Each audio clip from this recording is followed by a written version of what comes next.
identified a few reasons for self-censorship in Singapore. Basically, firstly, the climate of fear. I think people in Singapore generally feel that there's this backlash that might occur if they bring up controversial opinions to the government. And secondly, like what he said, government intervention. People are generally dependent on the government to interfere in things like public spheres, private spheres, and a lot of other things. I think there's a need to state the out-of-bound markers and the OB markers in a more precise and transparent manner, because I feel the public often imposes its own restrictions on itself, because people often, like taxi drivers, say they cannot complain because it's against the law, but there really isn't such a law in the first place. Actually, I'm all in favor of self-censorship. Now, words, once they fly out from your mouth, 1,000 horses cannot bring your words back again. So if there's no self-censorship, we'll be also free in expressing our views, and we just hurt people. And when they say sorry, it's too late, because you have already hurt certain people. You say certain things against certain religion, for example, because that's how you feel. There's no self-censorship. I think once you do that, you are going to cause a lot of problems from somebody else of a different religion. And if you want government to do less, there must be more self-censorship. And I favor people who are responsible for their actions, for their deeds, for their words. That's self-censorship. So you're more responsible, you're more careful in what you say, in what you write. So this is where, when I commented, say on internet, anonymous writing, is it more honest or less honest? So if you are really responsible, what you put in is what you feel, you're honest about it. You disagree with certain views, you express them in temperate language. It's not a problem.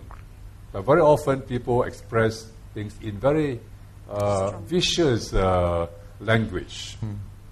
That's not acceptable. Why? Because they are anonymous. But if it's face-to-face, would they dare say it? You will not dare say it. You say something which is vicious, the other party will just give you a punch in the nose. And that's it, that's it. So you've got to exercise the self-censorship. So the way forward will be, we should do less as a government, you do more for yourself, which means you exercise responsibility, you self-censor yourself. But in terms of raising controversial issues, don't have to worry. Apart from religion and race and language, which will be very emotive, I think other issues, you can raise them, even though they're controversial. It's not a problem with us, you see. But raise it in such a way that you get a reply from somebody. You raise it in a way like you are trying to fight in the first place. People won't take you seriously, you see. But you got a point of view like you did over here. You raised it. Notes are taken, and we give you a reply. And if we can act on your suggestions, we act on the suggestions. And if you have a controversial points to make, like immigration, a little controversial, I think we welcome that, you see, because it is your point of view against another point of view. And we've got to try and see how we can satisfy your point of view. That's not a problem. So my take is self-censorship is necessary in a society. We are not animals. Even animals, you watch them. There's some self-censorship in the way they behave in a group. You look at elephants, in a herd, you see. There's certain behavioral pattern amongst the members of that family. That's how society is developed, because there are rules, there are regulations, there's self-censorship in the way you behave in a society. So likewise, in the larger community, in a country, you must have that sense of responsibility and that sense to exercise some self-censorship on yourself. I can tell you very often, many of us, when they did something wrong, we just wanted to shout profanities, isn't it? But there are people around, so self-censored, you see. Otherwise, words will just come out very loosely from your mouth. They say, no, self-censored, you see. By becoming less and less self-reliant, you see. Not showing enough initiative, they're depending more and more on the government. So this is where I was going to ask you, how many of you followed the latest tragic events in Japan, with the tsunami? People killed, trains washed away, You look at the picture, it's horrific.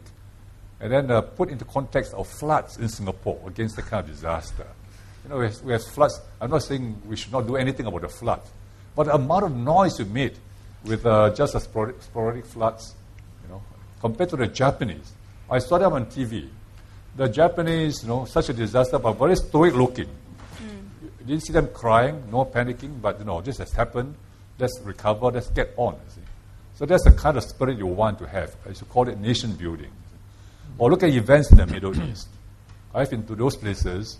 I watched them, not just for geopolitical reasons. I know the leaders there. I've been there. I know Gaddafi. I've met him. I know Saif Gaddafi. I've met him as well. He has been to Singapore as our guest for F1. So when I look at all these events, I try and put our own development in context of a larger world. What's happening in the Middle East? Why is it happening? Yeah, it's complex reasons, but basically it's poverty. Poverty meaning the chaps at the bottom are not having the kind of social opportunities that they have, economic opportunities that we have in Singapore. So it is correct that we should put your question in the larger context, know the outside world, so that we don't gaze at the navel all the time. Now, that's our complaint here. See?